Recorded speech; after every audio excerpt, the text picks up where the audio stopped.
The internet has significantly altered various aspects of our lives, including how we live, work, shop, and even how we approach dating. It also had an impact on darker aspects of society. Online platforms and social media have provided a platform for predators to operate swiftly, creating fake personas and accessing unsuspecting victims. In one such case, Nadine Aburas from Cardiff encountered American Sammy Almari on an internet dating site. What initially seemed like a fairy tale romance turned into a nightmare. Almari's visit from the US to meet Aburas led to a tragic end, as he ultimately became her killer. Join us here at Crime Scene Archives as we delve into the underbelly of our digital world, exploring instances where the internet has facilitated heinous crimes. Before we dive into today's chilling narrative, make sure to hit that subscribe button and join our community of sleuths. By subscribing, you'll never miss out on our thrilling investigations and intriguing discoveries.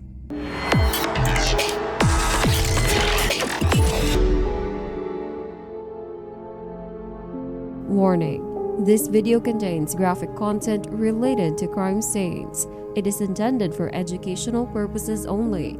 Viewer discretion is advised.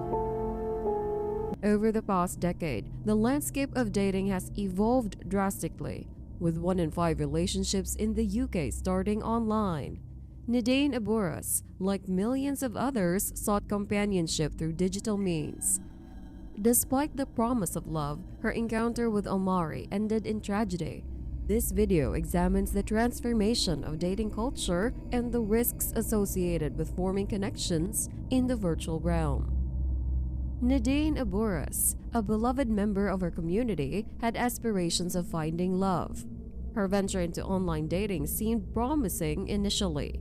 However, her association with Almari turned her hopes into despair. Nadine, a devout Muslim, was known for her kindness and optimism. Her family cherished her deeply, highlighting her positive outlook on life. She embraced the opportunity to connect with others through online dating, hoping to find companionship. Her tragic story serves as a cautionary tale, shedding light on the dangers lurking in the digital realm. Muslim Match, the platform where Nadine connected with potential suitors, provided her with an avenue to explore romantic prospects within her faith community. Among the many individuals she encountered, Sammy Almari stood out. His enigmatic persona intrigued Nadine, drawing her into a relationship that would ultimately lead to her demise. Almari, with his claims of wealth and prestige, captivated Nadine's attention. His persona as a successful businessman and FBI agent presented an irresistible allure. As their online communication deepened, Almari portrayed himself as the epitome of a perfect partner, offering Nadine the reassurance and stability she sought. Their relationship, which blossomed through online exchanges and messaging, showcases Almari's adeptness at playing the role of a devoted suitor. He catered to Nadine's desire, portraying himself as her ideal match. However, behind the facade of charm and affluence lurked a darker reality, one that would culminate in tragedy. Almari worked diligently over many months to convince Nadine that he was the perfect partner, painting a picture of a wealthy, loving, and caring man. However, none of his claims were ever substantiated. Almari undoubtedly acted as a predator, utilizing social media as a means to connect with vulnerable victims, particularly those on the psychopathic spectrum. He exhibited manipulative communication skills, adept at eliciting desired responses, making him highly skilled in navigating social platforms. Almari specifically targeted Nadine due to her kind and caring nature. He confided in her about his struggles with alcoholism, manipulating her sympathy and affection. Almari claimed to attend Alcoholics Anonymous meetings for her sake, professing his willingness to change for her.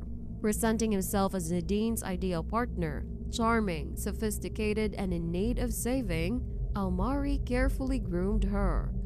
Nadine remained unaware of the gradual manipulation she was subjected to. Grooming, as seen in Almari's case, is not confined to children, but extends to a process of psychological manipulation.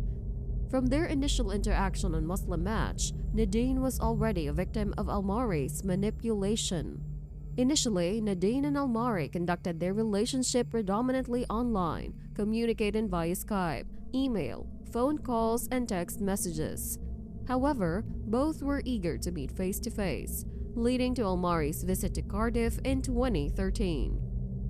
Despite Nadine's excitement and readiness to introduce him to her family, her mother and brother perceived a discrepancy between Almari's online persona and his true demeanor. This disconnect raised concerns among those close to Nadine, who found Almari's presence unsettling. Upon Almari's return to America, despite her family's reservations, Nadine remained steadfast in her belief in him. Almari's charm in person further solidified her trust in him, and they continued their long-distance relationship.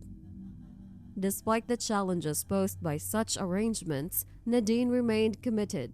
While Almari grappled with feelings of insecurity and control issues, exacerbated by the physical distance. Almari's attempts to monitor Nadine's activities remotely fueled his paranoia and control tendencies. Unable to exert direct influence over her daily life, he filled the gaps with paranoid thoughts and suspicions, reflecting his underlying need for control and manipulation. Over the months that followed, rather than become more secure about their relationship, Almari became increasingly demanding of Nadine. He even created fictitious personal tragedies to try to gain her sympathy, claiming, "My mother's sick and dying in hospital. My sister's died," fabricating stories to keep her focused on him, even if she was with her family. His demands were relentless, urging her to leave her loved ones, asserting, "You'd better leave them and I need you now." Each online message from Almari was a calculated step to groom Nadine, and she found herself falling deeper under his sway as the months went by. Throughout 2014, Nadine and Almari remained in contact.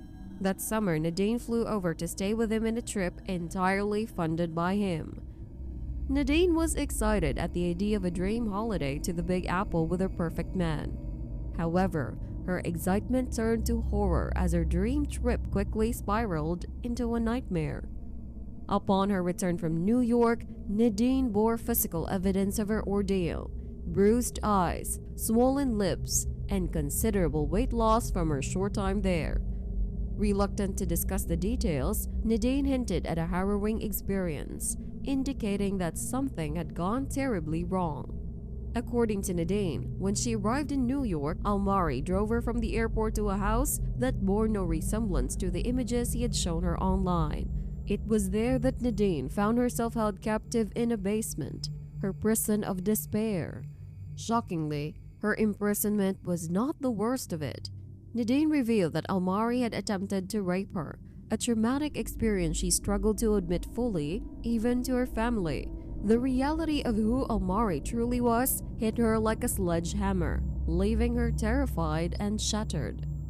Back in Cardiff, Nadine made a distressing call to the police, reporting the rape and attempted strangulation by Almari. However, tragically, she never pursued the complaint further. It's likely that the daunting prospect of proving her case and facing disbelief led her to abandon the pursuit of justice. Nadine, determined to move on from the nightmare, severed ties with Almari. However, he refused to accept the end of their relationship, bombarding her with abusive messages and sinister threats. Odd occurrences began happening, with Nadine feeling as though Almari knew her every move, even when she wasn't home. Unbeknownst to her, Almari had illegally installed spyware on her electronic devices, granting him unfettered access to her private life. From thousands of miles away, he monitored her every move, turning her life into a haunting spectacle of control and surveillance. Almari's relentless harassment took a toll on Nadine, evident in her physical and emotional state.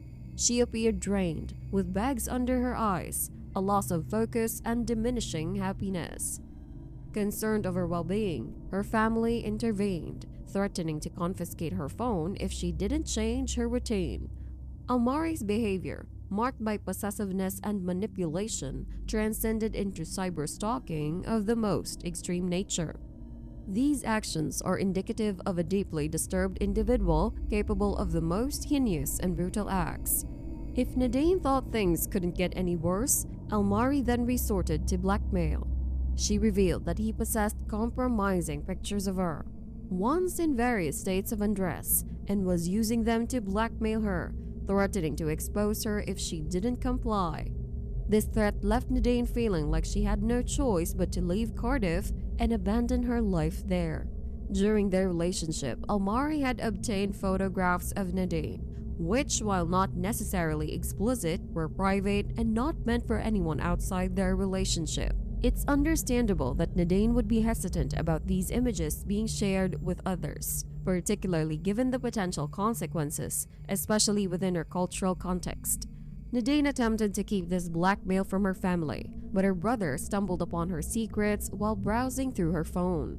This discovery exposed the gravity of the situation to her family, leaving them deeply concerned. For Nadine, the relentless harassment followed by blackmail created an unbearable and terrifying situation.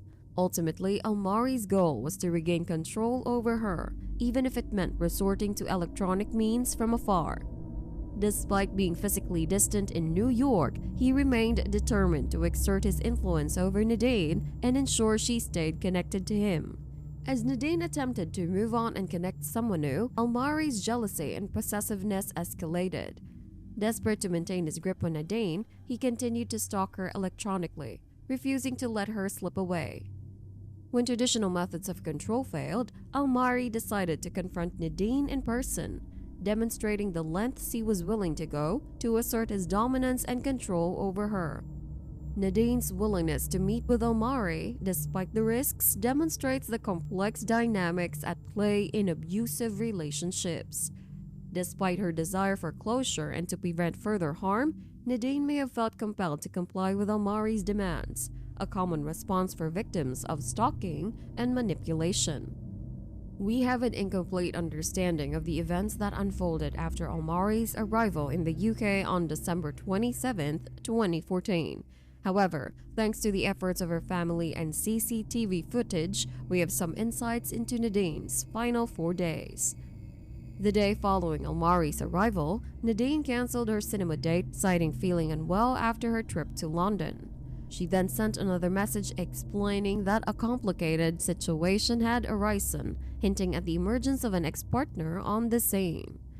2 days later, CCTV captured Almari leaving Nadine's apartment and returning shortly after.